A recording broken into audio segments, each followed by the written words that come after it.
The 2019 NFL Draft is just 15 days away, and while the Chicago Bears may not be slated to pick on the first night, that doesn't mean there aren't plenty of draft questions. While the main focus is on running backs, the Bears still have 5 picks and will look to add more to their already deep roster. On top of that, news surfaced on Tuesday that the 49ers could be having issues coming to a long-term pact with kicker Robbie Gould, possibly leaving a slim chance that he returns to Chicago. We'll address all of that and more in this week's mailbag. Which of the RB class is the best fit for the Bears and who is likely to last until 87? JT Barchak at JTBarchak, April 9, 2019. I'm glad you asked. I actually put out a piece yesterday highlighting exactly who I think would be ideal and realistic fits for the Bears in this draft class. To keep it simple, here are my top 5 names. In short, I feel like the Bears would have to trade up for Sanders or Montgomery. Sanders is the most ideal fit because of how well-rounded he is. Montgomery lacks explosion at the second level, but is also very well-rounded and is one of the more overlooked fits in this class. Williams, Harris and Hill are all likely to be around when the Bears pick and all make a lot of sense as well.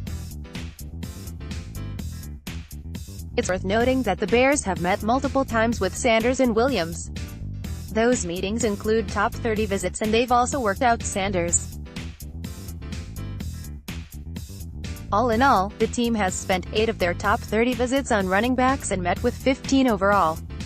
It's pretty clear they plan to not only draft one, but likely draft one somewhat early. Niners looking at Gostowski, think we trade for Robbie? Optimistic Bears fan at TheBearsBro, April 9, 2019. Earlier Tuesday, it was reported by NBC Sports Bay Area that the 49ers were interested in kicker Stephen Gostkowski. Since that point, the Patriots resigned him to a 2-year, $8.5 million deal. Normally, I'd say that probably kills any chance at Gould being dealt, but I'm not sure that's quite the case yet. Here's what we know: Gould was not happy with the tag because he wanted a long-term deal, so he could move his family wherever he landed. Gould has been very vocal about his love for the Bears and the city of Chicago. General Manager John Lynch said at the scouting combine that the team. With all of that in mind, I'd say that it's no guarantee that Gould will actually sign his tag or do it anytime soon. My guess is that for the right price, no clue what that would be, Lynch would be open to dealing him. I would assume that would need to be before or during the draft, so he could find a suitable replacement. I'm not sure that Bears general manager Ryan Pace is going to abandon his current kicking competition to trade a draft pick for a 36-year-old kicker. It would likely have to be for a low-round pick and maybe even a 2020 pick, but even then, you're talking about trading a pick, screwing a few tryout players out of a real chance to make the roster, and paying Gould around $4 minus $4.5 million per year. I'd say that all in all, the chances of a Gould reunion remain low, unless the 49ers rescind their current franchise tag on him. I know it's way too early to consider 2020 draft, but if top backs for Bears, Sanders and Montgomery, are gone by the time they pick this year, do you think the best long-term answer would be a guy next year? 2020 RB class seems a lot more talented. I'd love Cam Akers to Bears. Zane Berger at Zabergo34, April 9, 2019. Admittedly so, the deeper I dove into this 2019 running back class, the less impressed I was. I'm not going to say it's a weak class, but I do think it's a middle-heavy class, with a lot of questions in it. As head coach Matt Nagy talked about a few weeks back, it's all about fit. Both for the team and these prospects. Not a lot of these prospects are good at everything, and none of them, on paper, are elite talents. For me personally, I don't have one first-round grade, but I have 12 graded in the first 4 rounds and a total of 14 graded in rounds 4 through 5. It's going to be about how strong Pace's and Nagy's evaluations are of this class, especially when it comes to fit. Good news? They aren't looking for a 3-down back or a bell cow. That will help. Even so, I don't think it would make much sense to bypass this class altogether and wait for next year's. You simply have to trust your evaluations, if your pace and not overdraft, even if that means not taking one until the 4th or 5th round.